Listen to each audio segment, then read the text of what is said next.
So let's talk about personality theory. In the field of psychology, probably one of the most important things to know about personality theory is that there are many different theoretical perspectives, many different approaches to understanding behavior. Your understanding of behavior and your explanations of why behavior occurs as a psychologist are going to depend very much on your theoretical perspective and your training. So we'll begin by discussing Sigmund Freud. I think the name is familiar to most students, and you're probably using Freudian terms in your daily language without necessarily understanding their origins. For instance, the idea that our unconscious wishes and desires can influence our behavior, and that we're completely unaware of these factors. That's a Freudian approach. It's not original with Freud, but it was something that he very much relied on in his explanations of behavior. You've probably used the phrase Freudian slip. For instance, if there's a slip of the tongue, according to Freud and his followers, this shows something about your unconscious wishes, desires, motivations. Let me give you an example. Imagine that when I lived in New York City, I had a terrible landlord. I actually did. Mine was written up as the worst landlord in the city at one point. But imagine that and it's not, but imagine that his name was Mr. Schuster. And in a conversation with a friend, I accidentally called him, sorry about this, Mr. Shitter. Then, according to Freudian theory, that's revealing something about my unconscious motivations, desires, my attitude about this particular person. So Freudian theory is very much part of our daily conversations and our own explanations of behavior as members of this society and culture. But let's learn a little bit more about Freudian theory. Freud was born in 1856. He grew up in Vienna. He entered medical school, and then after graduation, he began private practice. Now, what Freud really wanted to do for his career was become an academician, a professor. But he thought it would take too long to get settled, and he was very much in love with his future wife, and he wanted to marry her as quickly as possible.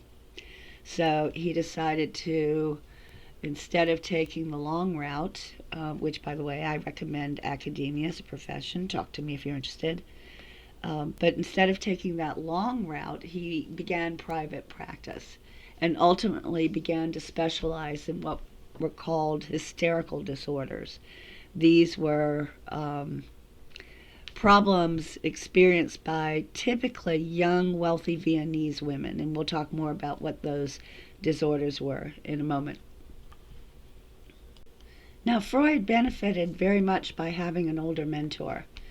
This mentor was named Joseph Brauer, and Brauer, in fact, was very helpful to Freud during his training, loaning Freud money, just basically giving him support. And then when Freud wanted to start his own private practice after graduation, Brauer helped him get a start with that too. And at the time, Brauer was providing therapy that they called the talking cure. And basically, he had noticed that, I'm struggling with a cat here, he's trying to get my lap. Sorry. They had noticed that when their patients in therapy talked about their problems, then those problems were alleviated, not permanently, but for at least a short period of time. But Freud took this form of therapy further and developed psychoanalysis. Psychoanalysis is a very long-term form of therapy. The goal is to reveal the unconscious. And Freud used free association, hypnosis, and dream analysis. So free association involves that iconic form of psychotherapy where the patient lies on a couch, the therapist is seated behind the patient where the patient can't see her or him, And the therapist is basically instructing the patient to free associate. Just talk. Don't inhibit yourself in any way. And the idea is that when one does that, then one's unconscious wishes, motivations, and desires, cat, um, are apparent. And the therapist just sits there and takes notes and can review those notes for themes and for getting a better understanding of the patient's psyche. Now, Freud also used hypnosis, but not that often. Hypnosis requires that the patient be suggestible, and not everyone is suggestible, and it's not easy to hypnotize some people. That's my dog moaning. Pets today, geez. And Freud basically wasn't really a very good hypnotist. So he relied on these other techniques more often, free association and dream analysis. Now, with dream analysis, there are two important vocabulary terms: manifest content and latent content. The manifest content of a dream, according to Freudian theory, are the events in the dream, the obvious, overt events of the dream, whereas the latent content involves the hidden meaning of one's dream. And it's the latent content that interested Sigmund Freud and his followers, and that it was the latent content that Freud believed was revealing the unconscious. Now, I'm going to give you an example of a dream and a classic Freudian analysis of that dream. This is a combination of some Freudian case studies. It's not one case study that he presented, and it's a little embarrassing to talk about, but I'm going to do it anyway. All right, imagine, and this is classic Freudian, imagine that a young girl dreams that she is riding a horse along the beach, and the horse is wearing those blinders that prevent the animal from seeing out of the sides of its eyes, to have a side view. So that's the manifest content of the dream. That's the obvious, the events of the dream. The latent content would be the hidden meaning of the dream, and from a classic Freudian perspective, riding a horse represents intercourse. And from a Freudian perspective, the horse wearing blinders represents her father, because her father wears glasses. And it is a Freudian idea that at one point in a young girl's life, she sexually desires the father. And that's an issue that needs to be resolved for a healthy psyche. Of course, the same thing, we'll talk about it in a moment, is true for male children who, at a point in their lives and in their personality development, according to Freud, sexually desire the mother. But here you have a dream and the classic Freudian interpretation of that dream. And again, according to Freud, our dreams reveal our unconscious wishes and desires and motivations. I want you to know the details of Freudian theory, including the three components of personality, according to Sigmund Freud. These are the id, the ego, and the superego. So id is translated from the German for it. And according to Freudian theory, the id is present at birth, and it acts according to the pleasure principle. It's like a selfish, demanding, impulsive child. I want what I want, and I want it now. In contrast, the ego, translated as I, the I, acts according to the reality principle, and its job is to mediate between the desires of the id and reality. So imagine a young child who really wants a cookie and wants it now, and that would, of course, be the id operating. I want what I want, and I want it now. So the child knows that if she or he just goes and takes a cookie, then the parents are going to be mad. So the ego tries to find a nice, safe way to get a cookie, perhaps cleaning up the toys on the floor or doing something along those lines, going to the parents saying, I cleaned up my toys, can I have a cookie now? And so the ego is mediating between the desires of the id and the reality of the consequences of just going ahead and taking a cookie. Now, later on in personality development, according to Freud, the superego develops, the over the I. And the superego, according to Freud, represents an individual's moral conscience. We'll talk more about this in a moment. According to Freud, the superego develops with resolution of the Oedipal complex in males or the Oedipal complex in females. But we'll talk more about that. Right now, I want you to know that the superego, once it's developed, is another factor that the ego has to take into account. The job of the ego becomes just that much more difficult after the superego or moral conscience is developed.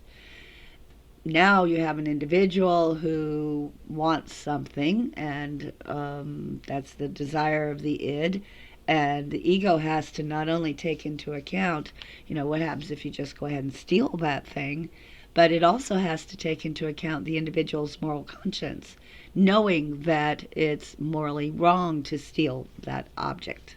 Again, with the development of the superego, the job of ego as mediator becomes more difficult.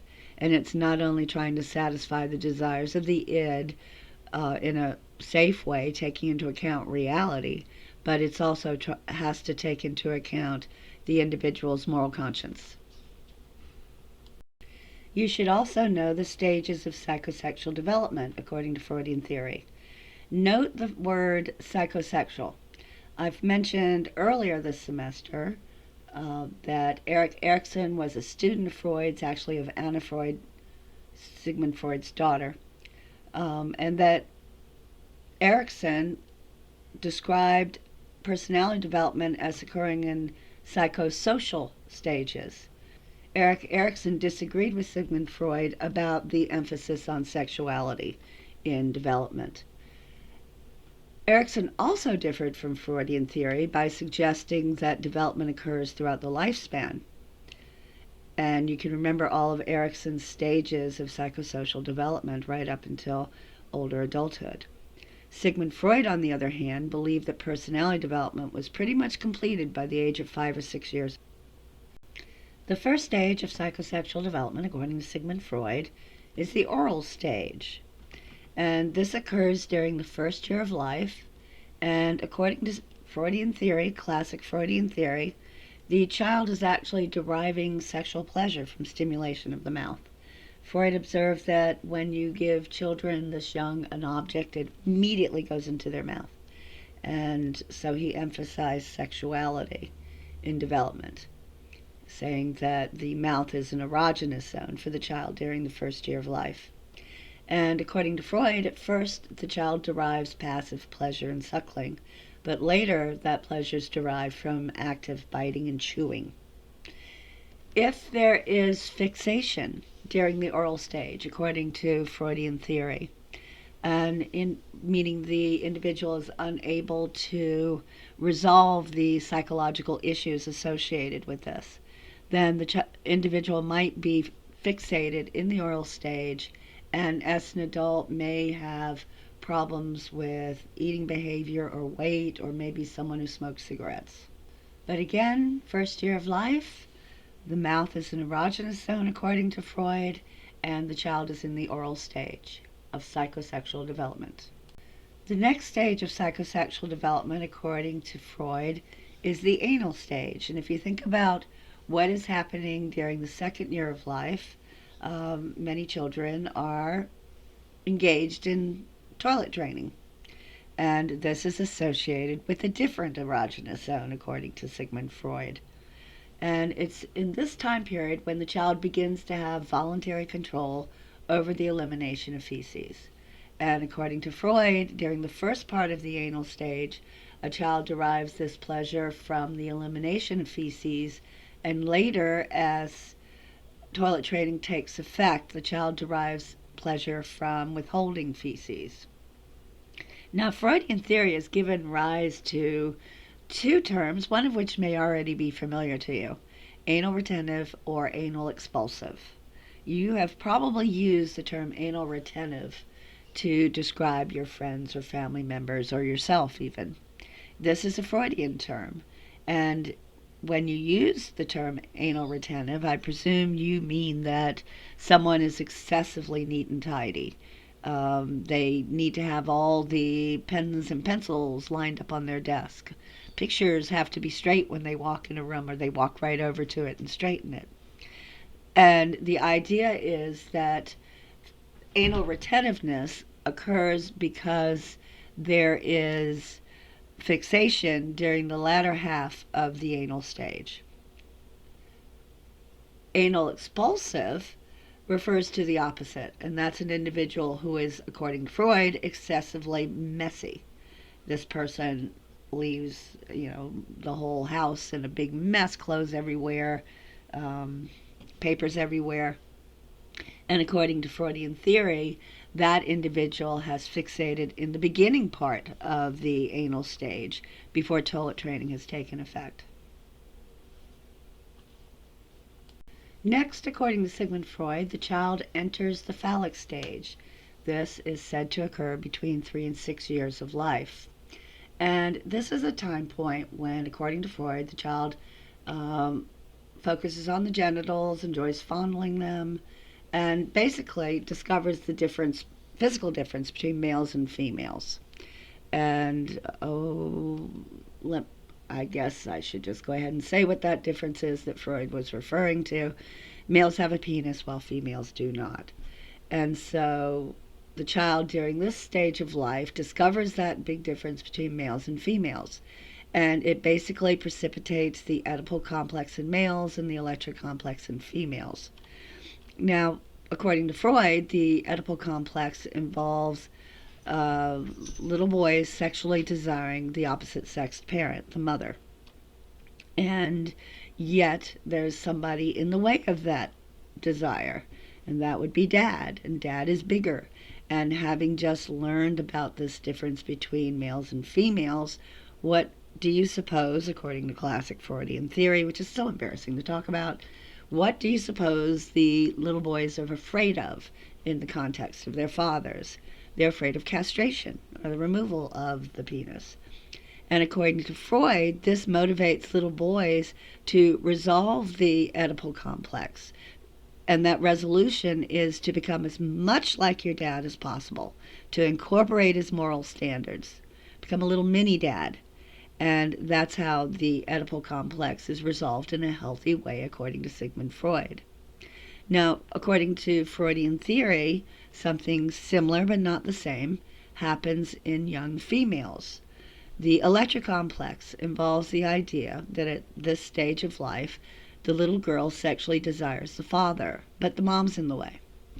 And yet, she is not as afraid of the mother as the little boy is of the father. Because according to classic Freudian theory, and I hate saying it, the little girl has already been castrated. She doesn't have one of those things. And so here's the kicker. According to Freud, women are not going to be as ethical or moral as men because women are not as motivated to resolve the electric complex as little boys are to resolve the Oedipal complex. The healthy resolution for a little girl, according to Freud, is to become as much like your mother as possible. But you are not as motivated to do that because you're not afraid of castration. Needless to say, a criticism of classic Freudian theory is that it is remarkably sexist. And yet there are many, not as many as there used to be, but there are many psychoanalytic theorists who do take this approach today. And it makes me uncomfortable to talk about, so of course I mock it, which is a Freudian defense mechanism, I suppose. I should mention what happens if there's fixation in the phallic stage, according to Sigmund Freud. The result of that, of not being able to successfully resolve these issues in the phallic stage, would be an adult who is sexually promiscuous, having many sexual partners. Next, the child enters what's called a latency period. This lasts from about 7 years to puberty. And the Freudian perspective is that the child is busy exploring the world, learning new skills that are necessary for adulthood. And so all those sexual desires are repressed so that they will not interfere with learning those new skills. And according to Freud, this is not a psychosexual stage. It's merely a latency period when sexual desires are repressed. Last, we have the genital stage, which, according to Freudian theory, begins at puberty. And here, sexual gratification centers on sexual intercourse. So, what happens, according to Freudian theory, is that the individual experiences a hormonal surge that thrusts her back into the electric complex or thrusts him back into the Oedipal complex. And this is a time when those issues need to be more firmly resolved. And there you have stages of psychosexual development according to Sigmund Freud. I want you to know the stages. I also want you to know criticisms of Freudian theory. And I've already mentioned one criticism is that he's viewed by many people to be very sexist. But Freudian theory has been criticized for other reasons as well. For instance, it's very difficult to disprove Freudian theory given the way it's set up. If you think about fixation in the anal stage, it's either going to result in someone who is excessively neat and tidy, or it could result in someone who's excessively messy. And it's difficult to disprove that because it could go in either direction. Obviously, Freudian theory has also been criticized because of its heavy emphasis on sexuality. And many psychologists today essentially disagree with Freud about this as well.